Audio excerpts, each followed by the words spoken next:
La historia de la Iglesia de Jesucristo merece que se recuerde. Pesquisas mormonas.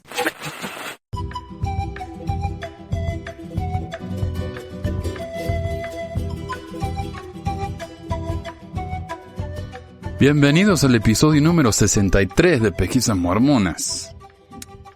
Hoy tenemos la segunda parte de las profecías falladas de los profetas mormones que ha compilado nuestro amigo Gilmar. Antes de empezar, quiero leer una especie de errata que nos mandó el amigo David Guzmán. Y él quiere aclarar unas cosas, expandir un poco acerca de una de las profecías fallidas de José Smith. Acá, Gilmar dijo que José Smith había tenido una profecía en la que vio a los 12 en el reino celestial de Dios. Eso está en la historia de la iglesia, volumen 2, página 381. Y dice, de los 12 apóstoles a los que se refiere el primer quórum de los 12 apóstoles, muchos de ellos apostataron o se unieron a otras iglesias. Ahora, la apostasía sería el pecado más grande para el mormonismo, que sería el negar el Espíritu de Dios. Una vez que uno ha tenido un testimonio tan fuerte como la de un profeta o un apóstol, negar ese testimonio es el pecado más grande, y el segundo pecado más grande es el cometer fornicación o adulterio. Segundo es el asesinato y el tercero es fornicación y adulterio. Ok. Pero el número 1 es la apostasía. Entonces, ¿cómo puede ser que estos apóstoles hayan ido al reino celestial, como vio José, si se apostataron? Cometieron el pecado más grande que se puede cometer para Josefo. A ver, bueno, esto es lo que pasa, mire. Según el artículo que leímos la semana pasada, es muy breve. Dice Thomas B. Marsh, excomulgado en 1838, volvió a la Iglesia Sud en 1857. Ok, entonces él se arrepintió. Pero acá aclara David que Thomas B. Marsh es excomulgado en ausencia el 17 de marzo de 1839, luego de denunciar junto a Orson Hyde la aparición de las bandas de los Danitas. Sí, él estaba muy decepcionado por la violencia en la iglesia, y él pensó que José era un profeta caído por eso mismo. La versión de la pelea de la nata de leche fue divulgada por el apóstol George A. Smith con ánimo de desestimar a Marsh. Sí volvió en 1857, pero parece que el testimonio fue inestable porque asistió a una reunión de reorganizados y estuvo a favor de ellos. Sí, hay una historia de que Thomas B. Marsh, y creo que en la última conferencia o en una leona, no me acuerdo, sé que lo leí recientemente, que Thomas B. Marsh se fue de la iglesia porque tuvieron un problema con la natilla de la leche, que la esposa se quejó de que no le habían dado suficiente y él se ofendió tanto que se apostató, a pesar de que era apóstol. Cuando en realidad él se fue porque estaba tan decepcionado con José. Y el tema de la natilla solamente apeoró las cosas, porque no es que la esposa no estaba conforme. La esposa se quejó porque le habían robado. En esta época estaban viviendo esa ley de consagración, cada uno recibía su parte, ella no recibió la parte que le correspondió, se quejó y la acusaron de ladrona. O sea, es un cargo grave, ¿no? Es un cargo criminal. Y quedaron tan humillados y ya el pobre Marsh, tan horrorizado con la violencia de los danitas, no quiso saber nada y se fue. Pero como dice acá David, él volvió, pero como que iba y venía entre los reorganizados y la iglesia mormona de Brigham Young. Ok, John F. Boynton. Acá lo que leímos la semana pasada fue que Boynton fue excomulgado en 1838 y se unió a otra iglesia. David aclara que fue suspendido de los 12 apóstoles en 1837, luego junto a Warren Parrish se unió para invadir el templo de Kirkland y se unió a un grupo religioso que creó Parrish. Posteriormente, siendo ya científico, en una gira a Utah de conferencias de mineralogía, se reunió amablemente con Brigham Young y otros apóstoles y no estaba afiliado a otra iglesia. O sea, el error acá de nuestro fue que se había unido a otra iglesia, pero acá dice que no se unió a ninguna otra iglesia, pero nunca volvió a la iglesia mormona. William Smith, el taradísimo hermano de José Smith, que lo quedaría muerto, William a José, digo. Y se agarraron a trompa limpia varias veces. Leímos que se unió a los Strangitas después de 1844, y yo sé mejor que eso, no debo haber estado prestando atención, porque yo sé que él, antes de unirse a los Strangitas, se reunió con la iglesia reorganizada, que era la iglesia del sobrino de él.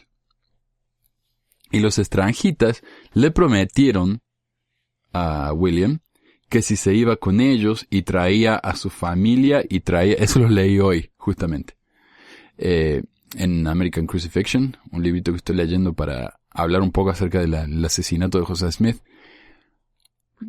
Dice que William Smith le ofrecieron el cargo de miembro de la primera presidencia, no sé, un cargo muy alto ahí en la iglesia de los Strangitas. Sí traía a miembros de la familia de Joseph Smith, como para darle más validez, ¿no?, a la religión nueva. Y también sí traía el ataúd, el cofre con el cadáver de Joseph Smith. Williams se le apareció y se les unió, pero sin familiares y sin cadáveres. Ah, y también le habían pedido que trajera las momias que tenía su mamá en Nauvoo y que le mostraba a todo el mundo. Tampoco trajo las momias. Acá el Mr. David dice, el hermano inestable de José, a quien comparó como un león orgulloso. Inicialmente los 3 testigos pusieron a Phineas Young y no a él como apóstol. Se le ha acusado de borracho y peleador. Después de ser suspendido en 1839 del quórum, se dedicó a asuntos oficiales en Nauvoo. Como miembro de la Asamblea de Illinois, predicó en 1844 en el este de los Estados Unidos y mereció elogios de Parley P. Pratt. Se le escogió patriarca separándolo de los apóstoles de 1845 hasta que chocó con Young por promover las esposas plurales. Entonces se uniría a los Strangitas, apoyaría la idea de que el hijo del profeta era sucesor y se unió a los reorganizados buscando ser apóstol o patriarca. Fue tan inestable que incluso se escribió con Brigham Young durante la guerra civil para ir a Utah, pero prefirió buscar apoyo económico de los reorganizados, aunque no tuvo ningún cargo de ellos. Sí, pero se fue con los Strangitas. O sea, primero fue reorganizado y después se fue con los Strangitas. Lo que no me queda claro es si después volvió con los reorganizados, porque sabemos que este hombre era muy inestable. Realmente era muy, muy inestable. Él buscaba lo que era mejor para él, obviamente. Y se le separó de los apóstoles, es cierto, pero más que nada porque él reclamaba que él debía ser el presidente de la iglesia o el profeta después de la muerte de José. Sabemos que hubo una gran división y muchos quisieron el cargo, principalmente Brigham Young y Sidney Rigdon, y la verdad que podría haber sido para cualquiera de los dos. Podría haber sido para el hijo de José Smith. También le dio una bendición a su hijo que no había nacido todavía para que fuera el profeta. O sea, muchísima gente recibió la promesa de ser el siguiente profeta de la iglesia, pero al final se resolvió por votos. Y a William, como para sacárselo de encima, le dieron el cargo de patriarca, que era un cargo más bien simbólico, no hace nada, da bendiciones nomás. Ok, entonces ese es William. Lyman Johnson. ¿Qué dice acá? A ver, lo que dijimos fue simplemente que dejó la iglesia en 1838.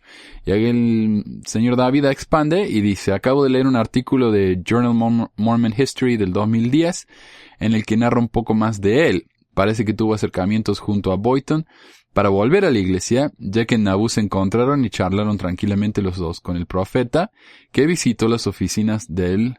¿Qué año es? No dice qué año. Que visitó las oficinas del Times and Seasons y a su hermana Marinda.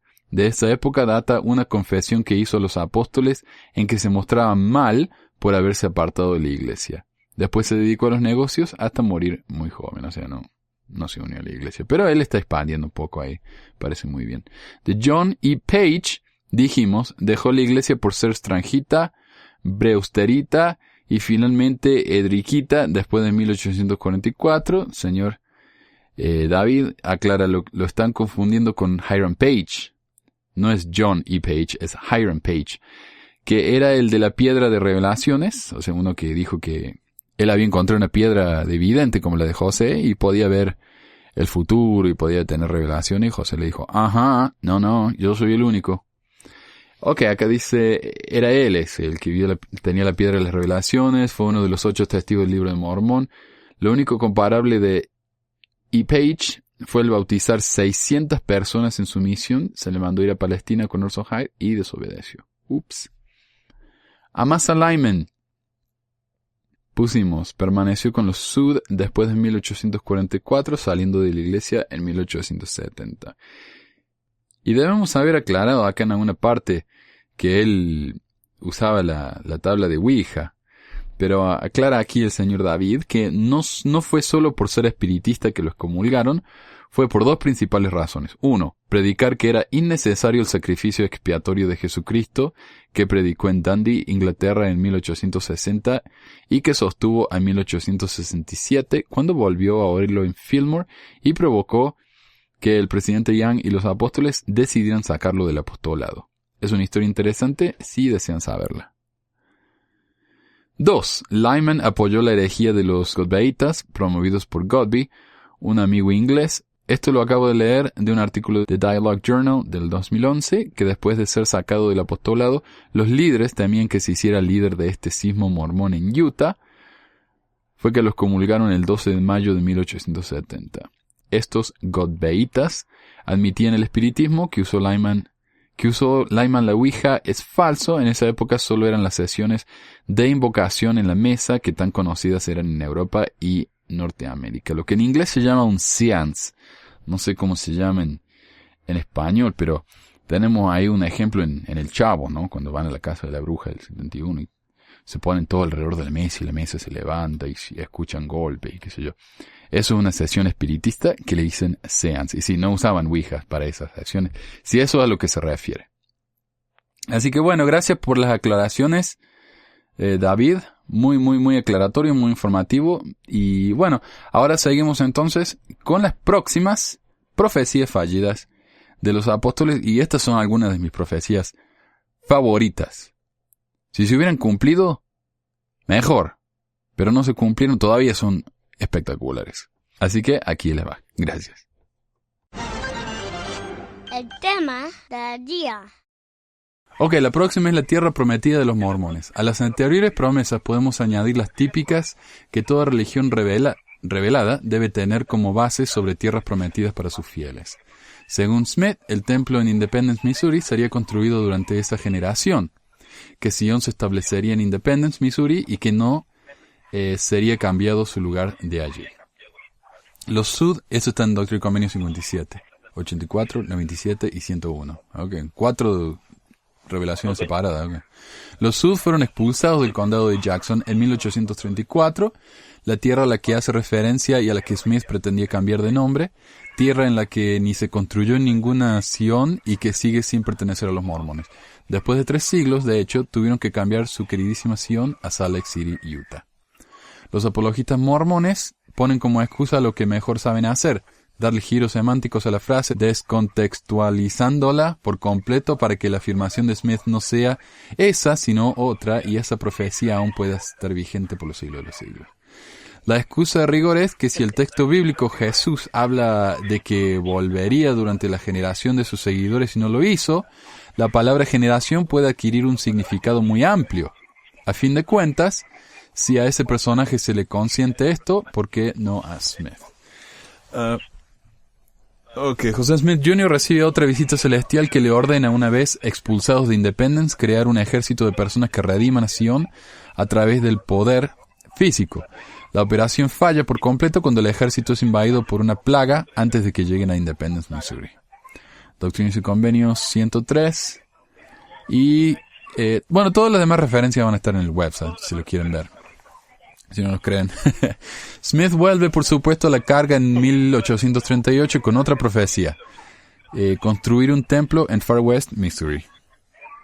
Se les ordena a los mormones no cesar en el trabajo del templo hasta que esté completo, y tal y como su Dios lo indica, sea para mí la ciudad de Far West una tierra santa y consagrada, y se llamará santísima, porque es santa la tierra sobre la cual os halláis.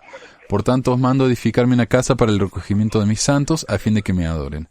Doctrina y Convenio 115. Varios versículos ahí. Estos de nuevo fueron expulsados y de ese templo solo quedaron las piedras angulares. Y esas piedras angulares están debajo de una iglesia que se llama la Iglesia de Cristo, que es una iglesia chiquitita. Y está al lado del templo de la Comunidad de Cristo, que es gigante. Y al frente... Ahí leí lo que escribiste en el blog. Oh, sí. Ok, continúa. Sí, hay 4. Se ve que hay una iglesia que cuando la Comunidad de Cristo empezó a aceptar el sacerdocio de las mujeres y... no sé, hicieron varios cambios, ¿no? Y varios se decepcionaron y se fueron y formaron su propia iglesia que se llama la Iglesia del Remanente. Y esa está al otro lado de la calle. También es una iglesia grandísima. Entonces, y del otro lado hay un centro de visitantes de la iglesia mormona. Entonces hay 4 ramas diferentes de la iglesia mormona en una manzana grande. Pero... Mejor dicho, el que entra ahí sale confundido. Sí, no, lo bueno es que todo tiene nombres muy diferentes. Pero hay una en la comunidad que creo que se llama la Iglesia de Cristo, pero le dicen la iglesia del lote del templo, algo así, Temple Lot. Y esa es la iglesia en la que están las fundaciones del templo de José Smith. Y no sé, no en le una pertenecen a la iglesia. ¿Perdón? Ah, claro, bueno, eventualmente... No le pertenecen. Porque esa iglesia es muy, muy, muy chiquita. Y yo creo que esa es la única iglesia que tienen en todo el mundo. Así que, si esa iglesia se viene abajo, capaz que la iglesia mormona lo compra y vuelven a tener la posesión del terreno y no sé si se les cumple la profecía, quién sabe. Pero hasta ahora no. Sí. No se les ha dado. No, y por dinero no se preocupan los mormones, ¿no? No. Eso es lo que abunda ahí. Ajá. Sí, y los de la Comunidad de Cristo tienen, creo que, no sé si 1 o 2 templos en todo el mundo. Y los templos de ellos son diferentes, ahí entra cualquiera. Y para construir ese templo que tienen ahí en Independence, ahorraron por años y años, porque ellos no querían entrarse en deuda. Para construir un templo. Imagínate cuántos templos tiene la iglesia mormona en todo el mundo. Sí. Y cada templo sale un dineral. Interesante. Pero bueno, pasando al próximo. El triunfo de los mormones, dice aquí. Okay. Sí. El 20 de marzo de 1839, Smith, estando en la cárcel de Liberty, predijo que triunfaría sobre todos sus enemigos. Dice la profecía, será vengado de sus enemigos por la espada. Ajá. Sus amigos no lo acusarán de transgresiones. Quienes lo acusan de transgresiones verán su esperanza deshecha. Dios mudará los tiempos y las estaciones. Los enemigos de José Smith serán sorprendidos en su propia astucia. Y de aquí a pocos años, vuelve otra vez con unos pocos años, sus enemigos y su posteridad serán arrasados debajo de los cielos, dice Dios, que no quedará ni uno de ellos para estar junto al muro. El conocimiento será derramado desde los cielos sobre la casa de los mormones. Esto está en Doctrina y Convenios 121. Pero ninguna de sus profecías se cumplieron. Y estos además fueron expulsados 8 años más tarde. Entonces, los enemigos de José Smith no fueron destruidos por la espada, más bien los mormones fueron expulsados de Missouri. Sus amigos sí lo acusaron de transgresiones en pocos años, y esas acusaciones en el Nauvoo Expositor resultaron en su arresto y destrucción, tal y como él deseaba a sus amigos, a sus enemigos. Uh-huh.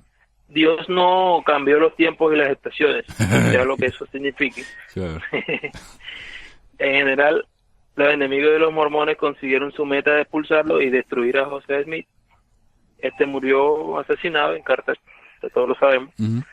Su posteridad, la de sus enemigos, además no fue destruida, sino que sobrevivió.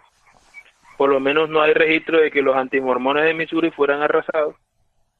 Y por último, ¿qué conocimiento se ha derramado desde los cielos sobre los mormones desde 1839? Ese temita ahí creo que mejor lo omitimos. Pero conocimiento como tal que se ha recibido, en realidad ninguno. Okay. Es más, pareciera que después de José Smith y Brigham Young, que también era, pues le gustaba hacer mucha profecía y tenía uno... A él le gustaba inventar doctrina. Sí. Pero profecía sin... Me refiero de Brigham Young, que acá parecía que ya la doctrina como que quedó establecida de los mormones y muy pocos cambios se hicieron, entonces no hay ningún conocimiento derramado desde los cielos. Sí. Yo le decía a alguien el otro día, creo que fue en YouTube o algo así, decía, parece que la doctrina mormona ha estado de dieta desde la época de John Taylor más o menos, porque cada vez está más flaquita y sí, cada vez aprendemos menos. Sí, sí. Okay. Inclusive yo el otro día estaba comentándole, Manuel, a mi esposa que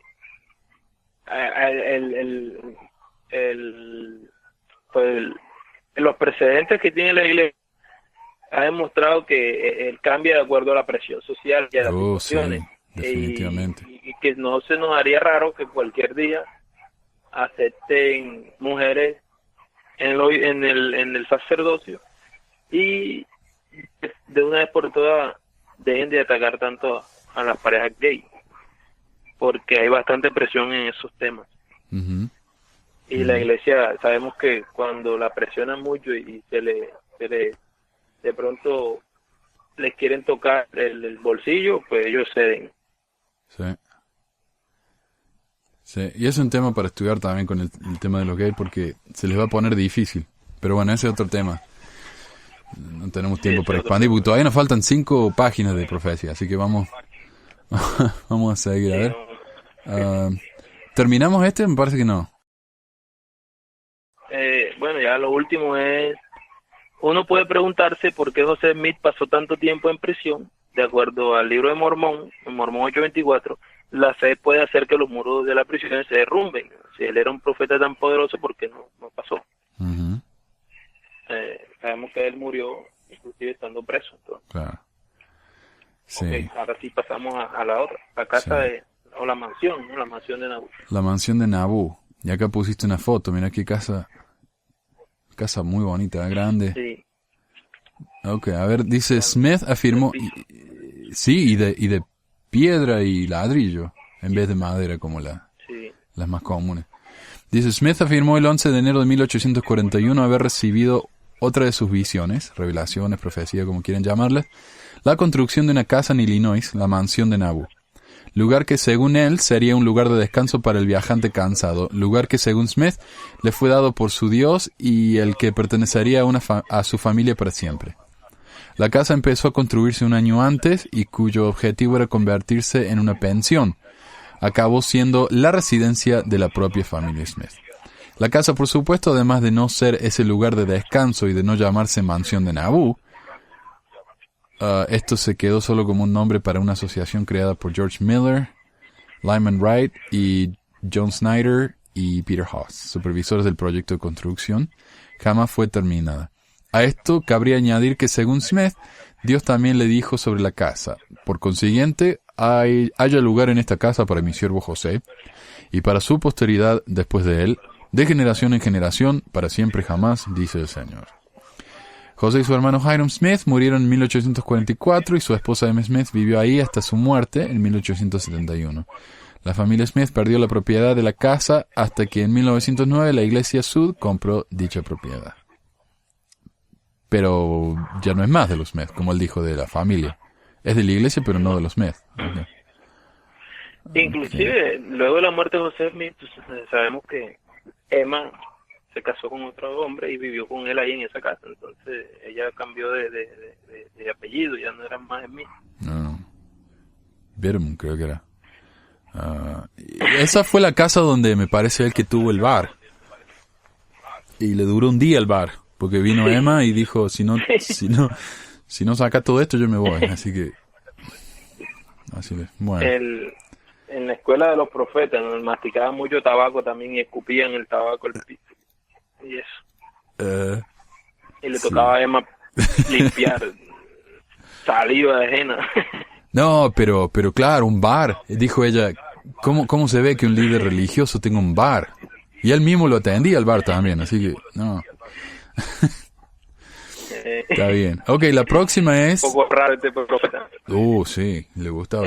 La misión de José Smith a su hermano Hiram. Esta es una de mis favoritas. Parece que esta te la recomendé yo, ¿no? Sí, ese me lo recomendé. Esta es muy chistosa a mí para mí. Ese es uno de tus podcasts. Dice, las siguientes bendiciones por el espíritu de profecía fueron pronunciadas por José Smith Jr. Esta bendición fue heredada por espíritu, por visión y el espíritu de profecía el 18 de diciembre de 1833 y escrito por mi propia mano en ese momento. Y sé que son correctas y de acuerdo con la voluntad del Señor. Así habló el vidente, y estas son las palabras que brotaron de sus labios, mientras que las visiones del Todopoderoso estaban abiertas a su juicio, diciendo: bendito del Señor es mi hermano Iron. Él será un eje en la mano de Dios para ejecutar juicio sobre sus enemigos, y él será escondido por la mano del Señor, que ninguna de sus partes secretas será descubierta por sus enemigos para lastimarlo. Los reyes se contarán entre sus amigos y les será solicitado que se sienten en concilio por naciones y reinos lejanos. He aquí que él será bendecido con la abundancia de las riquezas de la tierra, oro, plata y tesoros de piedras preciosas, de diamantes y platino. Sus carros serán numerosos y su ganado se multiplicará abundantemente, caballos, mulas, asnos, camellos, dromedarios y bestias veloces. Espero que me disculpes si hablo un poco de porque, como te digo, esta profecía me encanta. Mira, acá dice, primero que nada, ninguna de sus partes secretas serán descubiertas por sus enemigos. Ahí uno puede interpretar lo que quiera de lo que significa eso, ¿no? Sí. Dice, los reyes se contarán entre sus amigos, y se les será solicitado que se sienten en concilio por naciones y reyes lejanos. Que yo sepa, Hiram nunca salió de los Estados Unidos, no sé, una de esas fue una misión a Canadá o no sé qué, pero no, que yo sepa, nunca se sintió con nadie, se sentó con nadie que fuera un rey o algo. Ni lo llamó nadie. No. He aquí que él será bendecido con la abundancia y las riquezas de la tierra. Oro, que no tuvo. Plata no tuvo. Tesoro de piedras preciosas no tuvo. Diamante, platino no tuvo. Sus carros serán numerosos y su ganado se multiplicará abundantemente. Va a tener caballos, mulas, asnos. Hasta ahí todo bien, ¿no? Pero camellos, dromedarios y bestias veloces. Y como decimos, esto fue una bendición patriarcal, creo. Entonces, si decimos, bueno, pero las bendiciones patriarcales se nos pueden dar en la próxima vida. ¿Para qué puede querer alguien en la próxima vida un camello? Imagínate ahí en el mundo de los espíritus andando en camello, ¿no? Nada que ver. No sé. O las bestias veloces. ¿Qué será eso? No sé, una chita, no sé. Un avestruz. Una chita. Avestruz de canguro, no sé. Como están hablando de dromedario, un canguro puede ser, ¿no? Claro, qué sé yo. Esa profecía está llena de gemas y buenísimo. Una maravilla. Ok, esclavitud. Dice, profecía sobre la esclavitud. Esta también es recomendada por ti. Ok, editamos esta. Esta es tuya, sí. Yo te envié la cita y tú me la tradujiste. No, sí, esta es tuya. A ver, ¿cuál es la causa de todo este hablando acá es Brigham Young, ¿no? Me parece. ¿Cuál es la causa de todo este derroche de vida y dinero? Para decirlo de una manera sencilla, verás, una porción del país desean criar a sus negros o a sus esclavos negros y la otra parte desean liberarlos. Y al parecer, casi adorarlos. Bueno, críenlos y adórenlos. ¿A quién le importa? Yo nunca pelearía ni por un momento por ello, porque la terrible guerra que ahora convulsiona a nuestro desdichado país no ha avanzado en lo mínimo la causa de la mejora humana. Cam, el antepasado de todos los negros, según el mormonismo, seguirá siendo el siervo de los siervos, ya que el Señor lo ha ordenado, hasta que se elimine la maldición. ¿La lucha actual liberará al esclavo? No. Pero ahora están eliminando a la raza negra de a miles. Muchos de los negros son tratados peor de lo que tratamos a nuestras bestias, y los hombres serán llamados a juicio por la forma en que han tratado a los negros, y recibirán la condena de una conciencia culpable por el juez justo cuyos atributos son la justicia y la verdad. Traten a los negros con bondad y dejen que vivan, ya que Cam debe ser el siervo de los siervos hasta que se elimine la maldición. ¿Se pueden destruir todos los secretos del Todopoderoso? No, no se puede. Sin embargo, nuestros hermanos cristianos piensan que van a derrocar la sentencia del Todopoderoso sobre la simiente de Cam, lo que está diciendo acá Young. Oh, claro, Brigham Young. ¿Sabe que me parecía que era Brigham Young porque está hablando acá de la guerra civil? él está diciendo, esta guerra que Sí, estamos correcto. viviendo ahora, la guerra civil, no va a mejorar la situación de los negros. Exacto, sí. Y Jan, es que ese es el discurso de Jan. Sí, Se nota mucho su forma de hablar. Sí, porque cuando la guerra civil empezó, José Smith ya estaba muerto. Y Brigham Young se llevaba muy mal con Lincoln, justamente por esto, porque Lincoln quería liberar a los negros. Y Brigham Young dice, ¿cuál es el punto? Dios los maldijo, así que al vicio. Y dice, acá lo que está diciendo acá Young es que aunque los abolicionistas traten, no van a poder liberar a los esclavos, porque Dios dijo que iban a ser esclavos hasta que Él se le ocurriera. No pueden hacer eso aunque maten personas de a miles y decenas de miles. Y esto está en el Diario de Discursos, volumen 10, página 250. Pero como sabemos no es oficial, así que...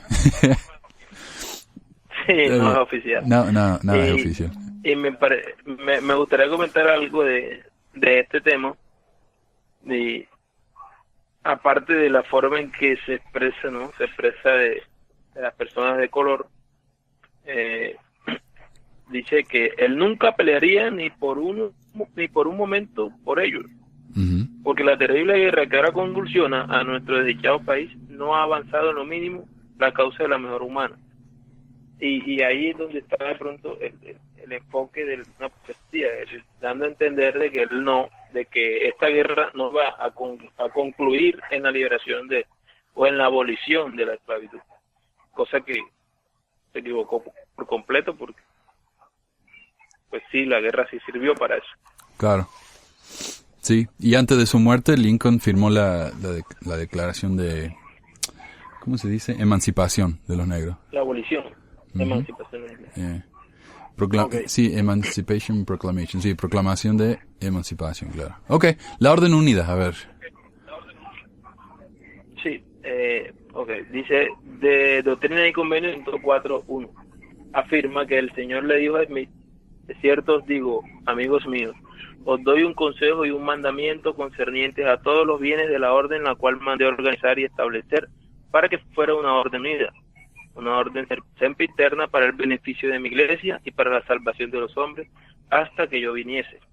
Y ahí en esa parte donde está, digamos, la profecía, ¿no? La orden unida supuestamente se iba a mantener hasta que Jesucristo viniera. Pero la orden unida del mormonismo dejó de existir hace mucho tiempo. Por lo tanto, no fue unida ni eterna, ni siguió en existencia hasta la venida de Jesús. Interesante esto de la orden unida, porque muchos de los miembros de la iglesia en realidad no la conocen, no saben a qué se refería. Y fue antes de que se empezara a hacer énfasis en la ley del diezmo. Esto era el 100% de las posesiones de los miembros eran entregadas a la iglesia. Okay. Y los líderes le daban a los miembros una porción de acuerdo a sus necesidades, lo que le llamaban mayordomías. Ajá. Es decir, yo entregaba todos mis bienes y los demás hermanos hacían lo mismo y la iglesia distribuía equitativamente, una especie de comunismo. Es comunismo, sí. Algo así. Sí. Es comunismo. ¿Sabes? Sí, sí, definitivamente. Y en el manual de Doctrina y Convenio, en uno de los apéndices del manual de Doctrina y Convenio del Instituto, tratan de demostrar por qué no era comunismo, pero era comunismo. Okay. Sí. Sí. Okay, es que después vino, ¿cómo se llama? Benson. Y él era totalmente anticomunista, ¿no? Paranoico ya. Entonces, claro. Escribe, Salem es entregada a José Smith con sus riquezas. Y dice, Doctrinas y Convenios 111 del 1 al 11. Le fue dado a José Smith el 6 de agosto de 1836 en Salem, Massachusetts. En este pasaje dice el Señor, tengo mucho tesoro para vosotros en esta ciudad. Pondré esta ciudad en vuestras manos y su riqueza de oro y plata será vuestra. Smith fue muerto en 1844. Pero ni en Salem, Massachusetts, ni entre las crónicas de los Sud tienen nada que indique que la ciudad le fue dada a él. O sea que José iba a ser el jefe de Massachusetts, de Salem. No el jefe, sino que iba a ser de él. Claro, él iba a ser el dueño. Sí, todo, el dueño de Salem y sus tesoros. Mira. Y en el mismo manual de instituto de Doctrina y Convenios se nos dice que los miembros no deben creer que se refería a riquezas materiales, sino que ahí en Salem José Smith encontró información genealógica y que ese era su autor. No, pero acá dice tesoro de, a ver, ¿qué dice? Riqueza de oro y plata. Oro y plata, claro. Pero, pero los apologistas, claro, ellos plata simbólica. Contextualizaron muy bien. Está bien. Y ahí es donde hicieron la persecución de las brujas, ¿no? Habrá tenido algo que ver con eso. Correcto, ahí claro. en Salem era donde perseguían a las brujas. Ok, el ángel. Quizás José Smith participó de esa persecución. Eso creo que fue muchos años antes. Sí. El ángel amenazante, y me gusta mucho esta imagen, la tomé de tu blog. Sí. Me gusta mucho. Inclusive la tenía como imagen del WhatsApp, pero mi hermana la encontró un poco ofensiva y me pidió que la quitara. A ver, yo voy a explicar. Aquí se le aparece un ángel con una espada de fuego a José y le dice: dile a la gente que Dios acaba de ordenar el matrimonio plural. Y José dice: ¿y cómo explico que hace 4 años que me vengo casando con otras mujeres? Y el ángel le dice: no te preocupes, nadie se fija en las fechas. Claro, está bien. Ok, el ángel amenazante. Un ángel lo amenazó con una espada encendida a fin de obligarlo a practicar la poligamia con niñas de 14 años. Lo que todos sabemos es pedofilia, ¿no? Bueno, para ser justo, tuvo una sola de 14. La otra tenía 15 y la otra tenía 16. Anne-Marie, algo. Sí, la Kimber. 17, 18. Sí. Exacto. Anne-Marie, Anne-Ellen, algo así. No sé que... Ellen, sí. Ellen Mark Kimball. Ese. Ahí está.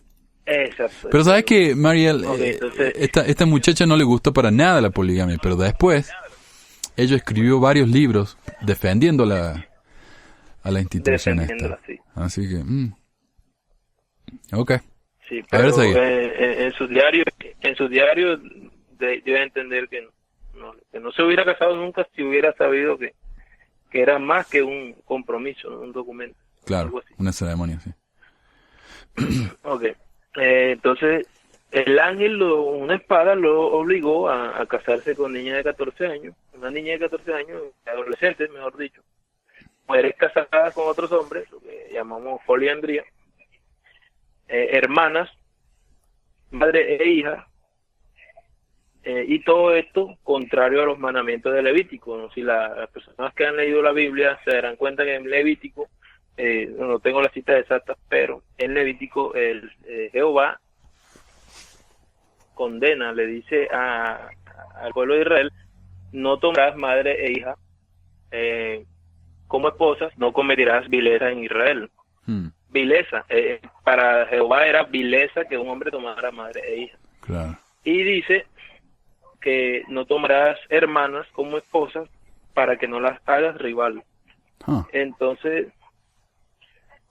este Dios al que Smith seguía, o sea, claramente no era el mismo Dios de los israelitas. Y tampoco el mismo que él se inventó, porque el plan de salvación de Smith se basa en el albedrío, y esto lo aprendí, o sea, de pronto lo sabía, pero uno no cae en cuenta hasta que alguien te lo hace ver. Lo aprendí de ti en uno de tus episodios, en el que Smith es obligado, contrario al plan de salvación que supuestamente era basado en el albedrío. Sí. Y entonces no seguía al Dios de los israelitas, y tampoco seguía al Dios que él mismo se inventó, porque el Dios que él se inventó, ¿cierto?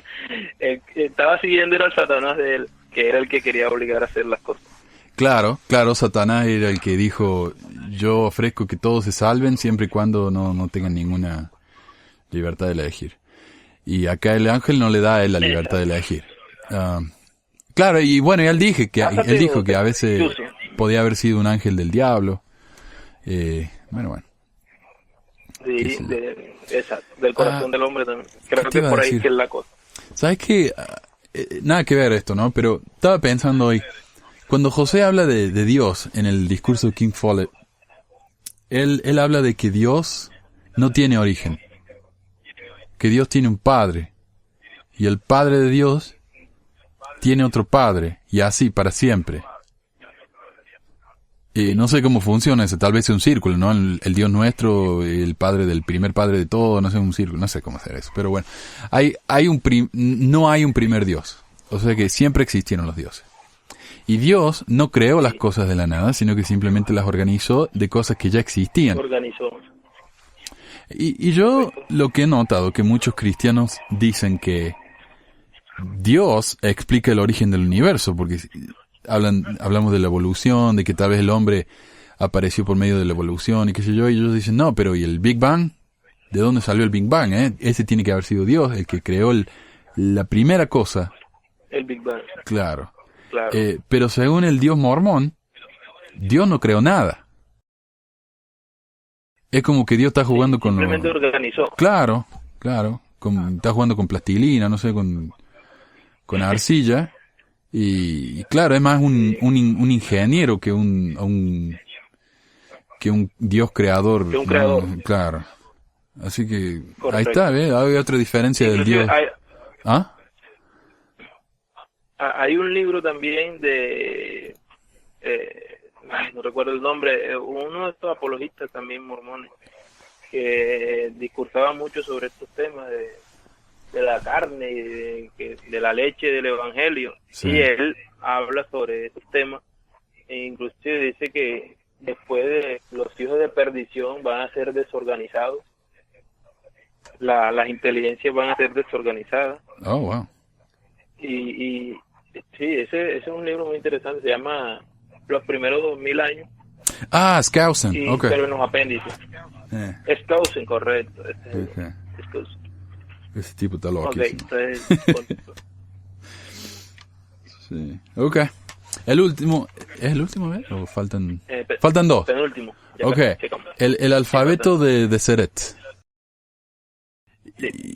Y dice aquí, el alfabeto de Seret es un sistema de escritura fonética reformada del idioma inglés, desarrollado a medida del siglo XIX por la Junta de Regentes de la Universidad de Deseret, antecesora de la Universidad de Utah. Este alfabeto fue desarrollado bajo la dirección de Brigham Young, segundo presidente de la Iglesia de Jesucristo de los Santos de los Últimos Días. Young afirmaba que el alfabeto iba a reemplazar el alfabeto latino tradicional por ser el de Seret un alfabeto fonéticamente más adecuado para el idioma inglés. De esta forma, se convertiría en una herramienta útil para facilitar a que los inmigrantes pudieran aprender a leer y escribir en inglés, ya que la ortografía del idioma inglés a menudo es fonéticamente menos consistente que la de muchos otros idiomas. Experimentos similares no eran infrecuentes durante el periodo, y algunos de los resultados más conocidos incluyen el método de taquigrafía de Pitman y mucho más tarde el alfabeto Shaviano. Young también se imaginaba que el de Seret sería adoptado en el sistema escolar, declarando va a ser el medio para dar uniformidad en nuestra ortografía y los años que ahora se requieren para aprender a leer y escribir se podrán destinar a otros estudios. Y yo te digo, para mí la idea del alfabeto de Seret es excelente, porque como maestro de inglés en la escuela es una pesadilla escribir el inglés. O sea, para enseñarlo a los chiquitos de la primaria no tiene ningún sentido este idioma. Hay tantas excepciones a la regla que hay casi que aprender cada palabra por separado. Y lo que quería hacer Brigham Young era que cada sonido, no letra, sino sonido, tuviera su propio símbolo. Entonces, su propio carácter. Claro. Por ejemplo, la A. En español, prácticamente. Claro, el español es mucho más consistente, pero la A, por ejemplo, en inglés, tiene muchísimos sonidos. A, E, A. Si bien hay 5 letras para las vocales, hay 14 sonidos para las vocales. Y no hay ningún... Claro, es muy difícil saber cuándo se hace uno, cuándo se hace el otro, especialmente con la... Y Brigham Young tenía una ortografía terrible, muy mala. Entonces por eso era que Sí. tenía sentido que él quisiera hacer esto. El problema, como decías acá, es que él profetizó que este alfabeto iba a ser usado en la escuela y iba a ser requerido, ¿no? Y eso nunca pasó, nunca duró, Correcto. no duró mucho. Sí. Que iba, él decía que iba a reemplazar la forma de enseñar el inglés, y eso nunca ocurrió. No. Pocos meses después de su muerte, John Taylor abolió todo lo que se había hecho con el Deseret.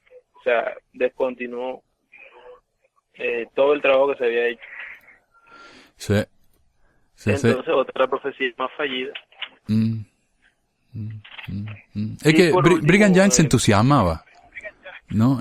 Bueno, era también medio como José Smith. Sí, Él le daba una idea en la cabeza y ya era una profecía, iba a hacer lo que iba a hacer para siempre, y después no se le daba. Pero sí, eran... Sí, todas sus ideas se volvían sempiternas. Sí. Sí. Bueno, esta profecía, la última de esta lista, porque la lista es muy grande, pero ya de nuestro programa, es una de las que más me gustan a mí. Sobre Joseph Fielding Smith, un erudito, parte del profeta erudito, que escribió extensamente temas de evangelio. En mis años de juventud, cuando era mormón activo, era poder decirte que un fanático de Joseph Fielding Smith. Y a pesar de eso, no sabía que él había declarado estas cosas. Creo que él fue uno de los últimos profetas teólogos que tuvimos. Si no el último. Sí. Creo que el último. Era un poco más doctrina. Inclusive él fue historiador de la iglesia, entonces él manejaba mucho el tema de la historia. Él tiene un libro que yo todavía lo tengo, se llama Selecciones de la historia de la iglesia. Es una historia completamente apologística de la iglesia. O sea, saca todo el material que no conviene del libro, de los tomos de historia de la iglesia, y hace un solo tomo en donde está todo blanqueado.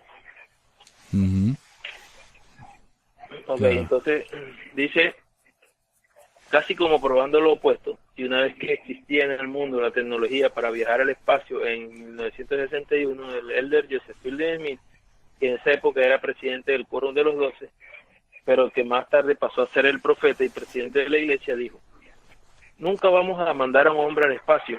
Esta tierra es la esfera del hombre y nunca se pretendió que se alejara de ella. La luna es un planeta superior a la tierra y nunca se pretendió que el hombre debería ir allí. Pueden escribirlo en sus libros, que esto nunca va a suceder. Interesante, ¿no?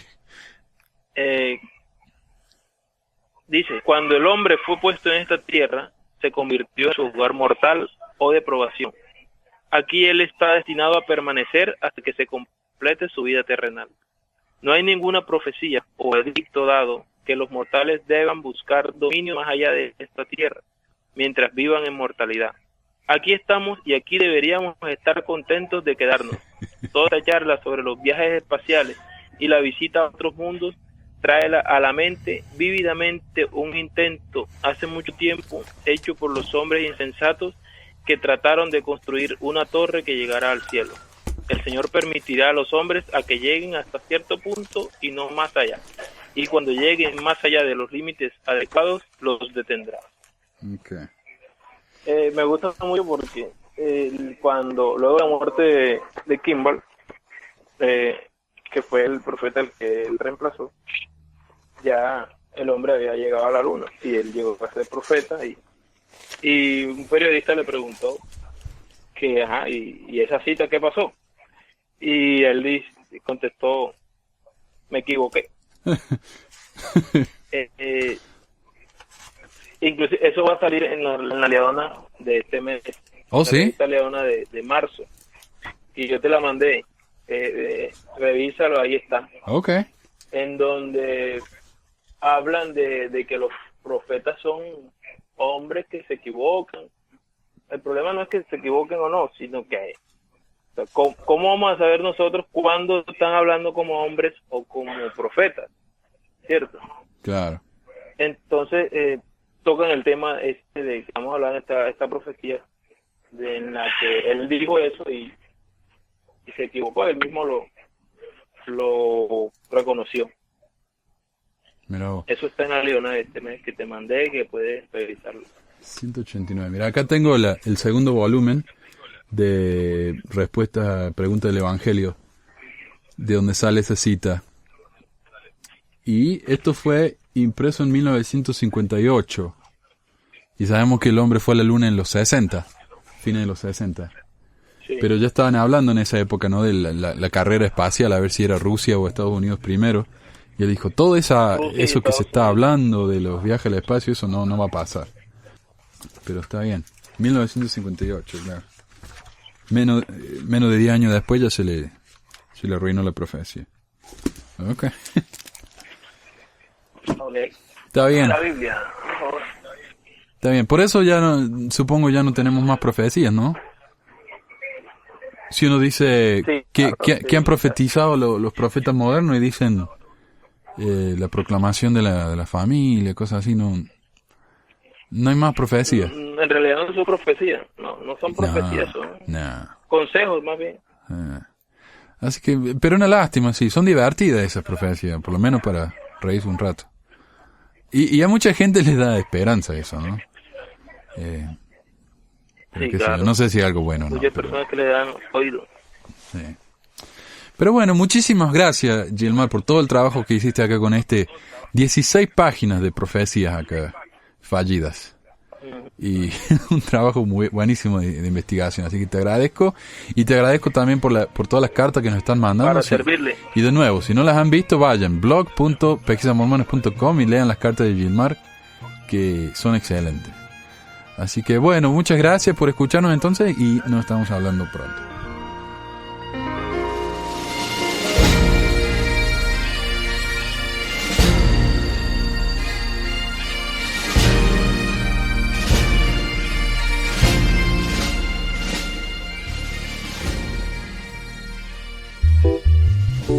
Look out the window and what do I see? Popcorn popping up on the apricot tree. Eso es todo por hoy. Muchas gracias por escuchar Pesquisas Mormonas. Si les gustaría ayudar al programa, hay muchas maneras de hacerlo. Nos pueden dejar un comentario en el blog pesquisasmormonas.com o blog.pesquisasmormonas.com, un review en iTunes o en Stitcher, mirar y compartir nuestros videos en YouTube y dejarnos un comentario o un thumbs up, un like en Facebook, compartir nuestros tweets, darnos un +1 en Google+, enviarnos preguntas por email a manuel@pesquisasmormonas.com o dejar un mensaje de voz al número 1-385-244-0764. Este es un número de Google Voice, así que pueden hacer este llamado gratis si también usan Google Voice. Y mucho más, por supuesto. Si todos nuestros oyentes hacen solo una de estas cosas, más gente va a poder saber acerca del podcast. Mientras más gente nos ayude, más frecuentemente vamos a poder producir estos programas. Muchas gracias por escucharnos y por las palabras alentadoras. Hasta la próxima. A popcorn ball that would smell so sweet. It wasn't really so, but it seemed to me. Popcorn popping up on the apricot tree.